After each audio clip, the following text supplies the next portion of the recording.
क्या आप जानते हैं कि दूसरी जंग अजीम के बाद अमेरिका ने चीन पर एटम बम गिराने का मंसूबा बनाया था? ये कहानी बहुत कम लोग जानते हैं और ये 1939 की बात है। उस वक्त दूसरी जंग अजीम को कुछ ही साल गुजरे थे।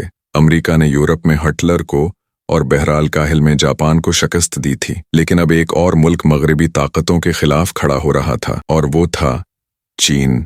चीन कई सालों से एक खौफनाक खाना जंगी का शिकार था। एक तरफ चियांग काई शेक की नेशनल हुकूमत थी और दूसरी तरफ माओ जे तंग की क़ियादत में कम्युनिस्ट पार्टी। 1939 में कम्युनिस्टों ने ये जंग जीत ली और पूरे चीन पर माओ जे तंग की पार्टी का कब्जा हो गया। चियांग काई शेक अपने साथियों समेत ताइवान चले गए। ये सूरत हाल अमरीका के लिए एक डरावने ख्वाब से कम न थी, क्योंकि दूसरी जंग अजीम के बाद अमरीका और सोवियत यूनियन के दरमियान सर्द जंग शुरू हो चुकी थी और अब दुनिया का सबसे ज्यादा आबादी वाला मुल्क चीन भी कम्युनिस्ट बनने वाला था। अमरीकी रहनुमा खौफजदा थे कि अगर कम्युनिज्म को न रोका गया तो ये कोरिया, वियतनाम, जनूबी एशिया और दीगर ममालिक तक फैल जाएगा और आधी दुनिया कम्युनिस्ट हो जाएगी। इसी खौफ में अमेरिकी जर्नलों और सियासतदानों ने चीन को रोकने के लिए खफिया मंसूबे बनाने शुरू किए। जंग अजीम दोम के hero general Douglas MacArthur का मानना था कि अमेरिका को किसी भी हद तक जाना चाहिए।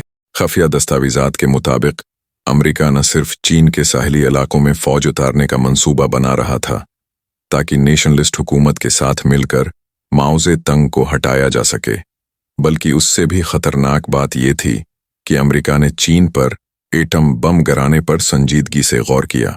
यह ख्याल इस वक्त इतना चौंका देने वाला नहीं था, क्योंकि सिर्फ 4 साल पहले ही अमेरिका जापान के 2 शहरों हिरोशिमा और नागासाकी पर एटम बम गिरा चुका था।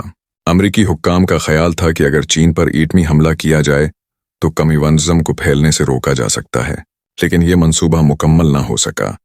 उसकी 2 बड़ी वजूहात थीं जिनकी बना पर अमेरिका ने अपना इरादा तुर्क कर दिया। पहली वजह यह थी कि एटमी हमले से दुनिया में एक और आलमी जंग शुरू हो सकती थी, जो पहले से भी ज्यादा खतरनाक होती। दूसरी वजह यह थी कि सोवियत यूनियन भी एटमी ताकत बन चुका था और अगर अमेरिका ने चीन पर हमला किया तो सोवियत यूनियन की जवाबी कार्रवाई मुमकिन थी। नतीजतन अमेरिका ने एटमी हमला रोक दिया और बमबार तैयारे वापस बुला लिए। लेकिन ये एक ऐसा तारीखी लम्हा था जब दुनिया तीसरी आलमी जंग के बालकुल करीब पहुंच चुकी थी।